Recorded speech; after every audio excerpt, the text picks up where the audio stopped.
Fantan Mojah's story ends the way so many of his songs began, with heart, struggle, and a deep, spiritual connection to life.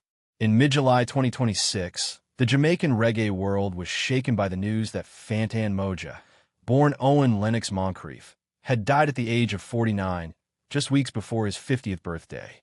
He passed away on a Tuesday evening at the University Hospital of the West Indies in Kingston, after suffering complications related to a long-standing heart condition.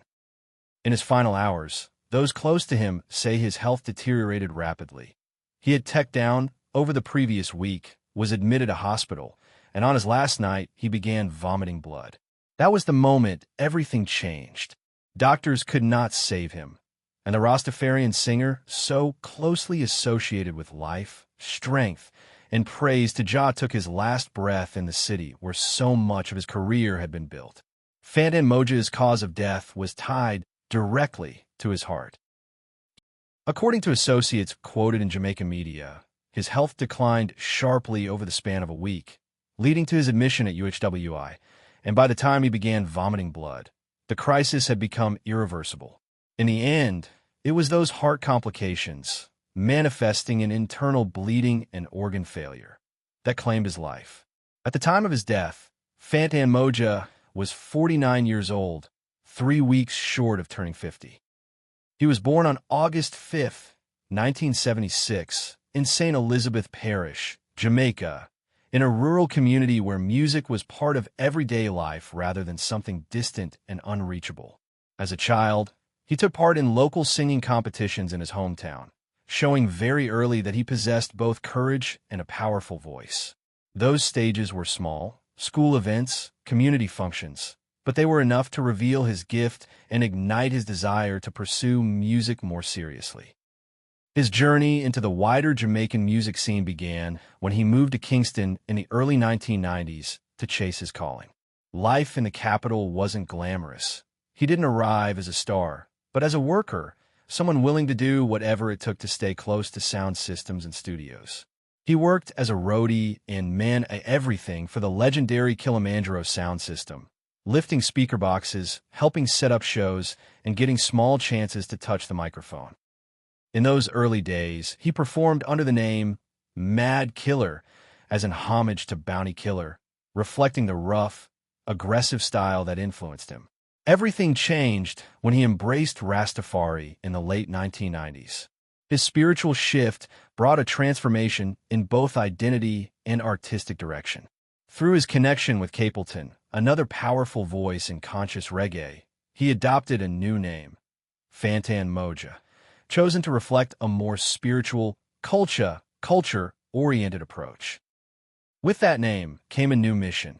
His lyrics began to focus on praising Jah, uplifting the poor, defending women, and calling out corruption and injustice. His sound shifted from pure dancehall aggression into roots reggae imbued with fire, but also with deep spiritual conviction.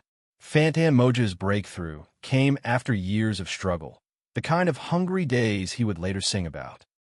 In 2004, he scored a remarkable #1 hit in Jamaica with the song Hungry, a track that spoke directly to the realities of poverty, resilience, and faith. The following year, he topped the charts again with Hail the King, a powerful anthem praising Jah and the Rastafarian path that had given him strength. These songs did more than climb charts. They cemented his place as a roots reggae artist with a fearless message. He wasn't just entertaining. He was preaching, warning, encouraging, and reminding listeners that Jah sees everything. Over time, Fantan Mojah built a catalog of songs that became staples for fans of conscious reggae. Tracks like Thanks and Praise, Stronger, Rasta Got Soul, No Ordinary Herb, Jah Give Us Life, and Friend Enemy carried his signature style. A voice full of grit and power, lyrics that balanced warning with uplift, and a delivery that felt as if he were standing right in front of you, reasoning man to man, sister to sister. These songs traveled far beyond Jamaica. Fantan performed at major festivals such as East Fest, Spring Break, Sting, Fully Loaded, Summer Jam, and West Kingston Jamboree, and he toured widely in the United States, the UK, Italy, the Caribbean, Asia, and Africa. Everywhere he went, he carried the same fire.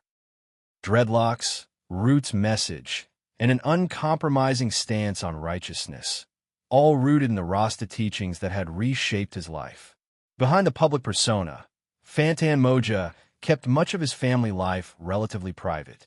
Public biographies focus on his musical journey, his hometown roots, and his spiritual transformation rather than on detailed accounts of his wife or children. The media in Jamaica and abroad regularly refer to his family in a broader sense. Friends, producers, sound system crews, and Rastafarian brethren, rather than providing a clear, widely documented picture of a spouse or large public family. What we do see is that he was deeply connected to the community that raised him. St. Elizabeth remained an important part of his identity, and Kingston sound system culture functioned as a second home, giving him both work and spiritual support. In tributes following his death, fellow artists and associates speak of him like a brethren who carried love for his people even when his lyrics turned sharp against Babylon. Financially, Fantan Mojah's path was that of a working reggae artist rather than a mainstream pop superstar.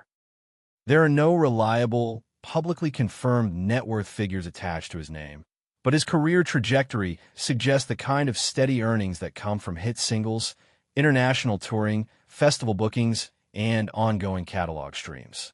He turned his breakthrough songs into long-term work, performing for decades and remaining part of the live reggae circuit across multiple continents.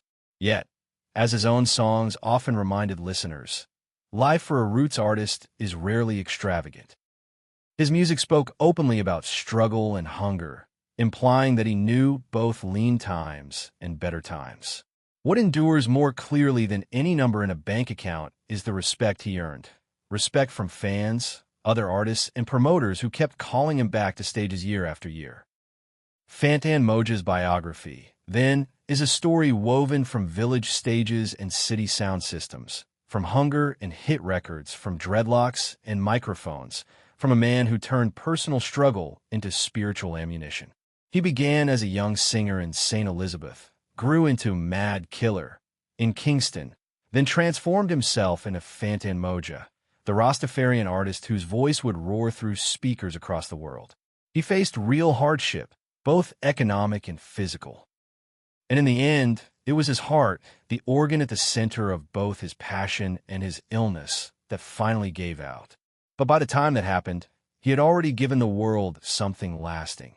Songs that speak for the poor, the faithful, and the ones who refuse to bow their heads, even when times get rough. If Fantan Mojah's life and music have ever touched you, if you felt strength from Hail the King, comfort from thanks and praise, or truth in the fire of his voice, take a moment to honor his journey. Please like this video, and if you want more emotional, in-depth tributes to the artists who shaped reggae and other genres from the inside out, consider subscribing to the channel. Together, we'll keep carrying the spirit of singers like Fantan Mojah forward, one story, one song, and one heartbeat at a time.